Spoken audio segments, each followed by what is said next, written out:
over Europe. Sure. Russia, everywhere, Asia.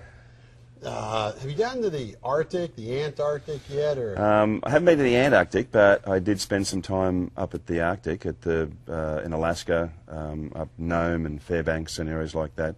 Mostly just looking at the scenery and then studying the animals up there, many years ago, of course.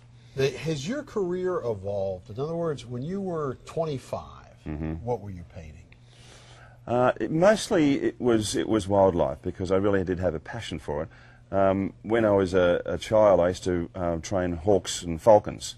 You train them? In the ancient art of falconry. You would take these birds and teach them, and now, did you, like, you let them go and then they come back? Exactly, yeah. Well, did you have a few that you let go and never came back? Yeah, occasionally did that too. So it's like, oh, there goes that one. Really? Yeah. And that takes some time, right? Yeah, you've got to be patient and obviously have an understanding of the animals. Part of the reason I got so involved in the wildlife side of things initially was I bred parrots as a child, obviously, hence I was asked to do the book. But you know, obviously having the birds die and pass away, I would always be very upset as a kid, of course, just to say, well, I've got to put this thing in the ground now. Yeah. Or, you know, Mum and Dad flush it down the toilet. Yeah. So I actually learned how to do taxidermy. Really? When I was a child. And I used to ride out to one of our scientific institutes when I was a kid on my Malvern Star. And I learned off a German taxidermist called Hans Dimple. Hans Dimple? Professor Hans Dimple. And he taught you taxidermy? So it taught me the ancient art of taxidermy, stuffing animals. And then hence from there I literally studied the whole situation quite extensively. Well, it's funny because you met my mean wife last night. I always thought a good career for her would have been taxidermy.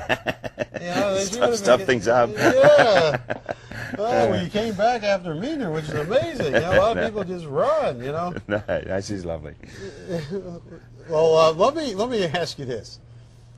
And we goof around, and we were joking around last night, but the one point that I want to, you know, get across to our audience, I mean, it's one thing to show them a book that takes 9,000 hours to illustrate 2.5 years and this and that, but when your art sells, I mean, when you're at a show, I mean, it's nothing to see a work 17,000, 20,000, 20. The one that sold in Vegas, you know, we just use an example, 24, 25,000. That's the price of a Graeme Stevenson original. Sure, and I actually have had a number of sellout shows. Where every original sold. I mean, well, I did a show a few years back. We had 56 originals in the show. Every single piece. Every single original. There was a red dot on every painting. There was. Now, what city or state? That was in Brisbane, in Australia. Brisbane, in Australia. You know, obviously, I do have a good reputation down there, but there was 600 people in the gallery. You simply couldn't move. The mayor opened the show up, and literally, there was a red dot on everything. Wow. Now, how did it progress? Because you're painting. Do you remember the first time you got a check when you sold something that was enough that you went, wow? How old? I was 12, and I sold my first painting to one of my mother's friends for $20. $20. $20, and I thought, you know, that's $20, and that was, you know, that was a reasonable amount of time ago. That was 38 years ago. Yeah. So I sort of thought, for a 12-year-old back then, I said, well, that's pretty good. I think when it first dawned on me, I was going to the private boys' school, and we used to have show and tell. Okay. And my mum bought me a book on faces and figures, not realising there was figures in there, and I ended up drawing these drawings when I was a kid, and they, you know, show and tell. I went to school, and the brother Mark's down the back of the classroom with a set of parents, and I'd actually been drawing nudes at the age of 9, not knowing that I was, you know, doing something wrong. And it was funny, like, I'll never forget it. You could have heard a pin drop in this classroom. There was 35 9-year-old boys. You showed and told your nude woman. Yeah. And they had their backs to me, and I held up this one picture. It was of a naked woman, and literally the whole class just went deadly silent. Is that right? And these 9-year-old kids have gone, what? Of course, I nearly got kicked out of the school, too. You didn't even know you did anything wrong. No. When you were in your 20s, was it a struggle? Were you a struggling artist? Were there points in your life where you go, I believe I'm good, I've studied under the masters, but I ain't seeing much money from this? Yeah, I mean, you have to pay your dues. It's as simple as that. I mean, I see artists that have been practicing for 5 or 10 years and even 15 years. I've been doing it professionally now for nearly 27.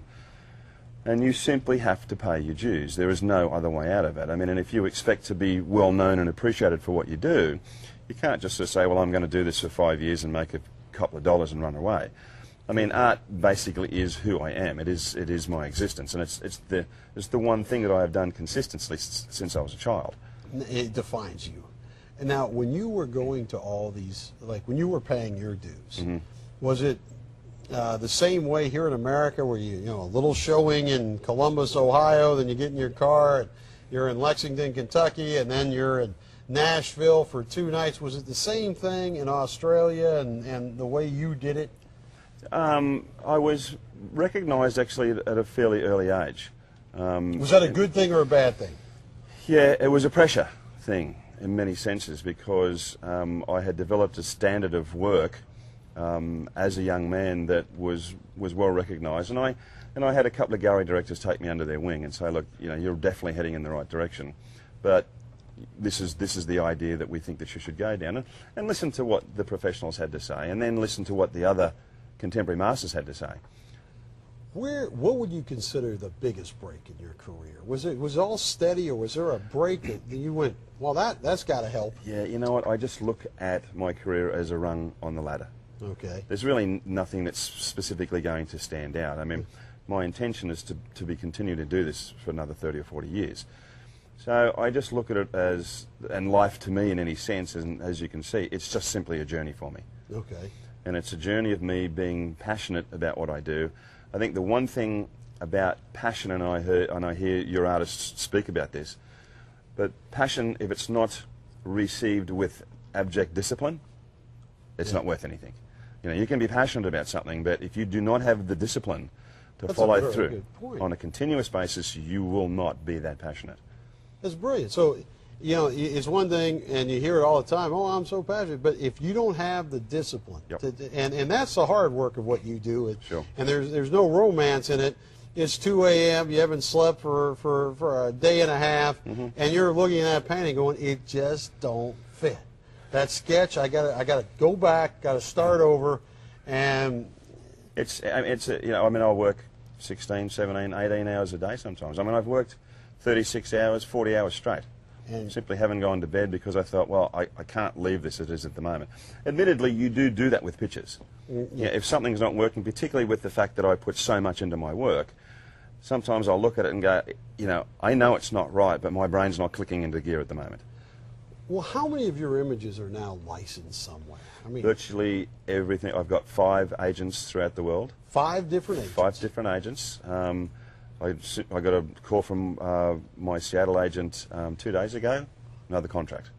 And for example, and just so you guys know, it might be a contract for your image to be on a book cover, a jigsaw puzzle.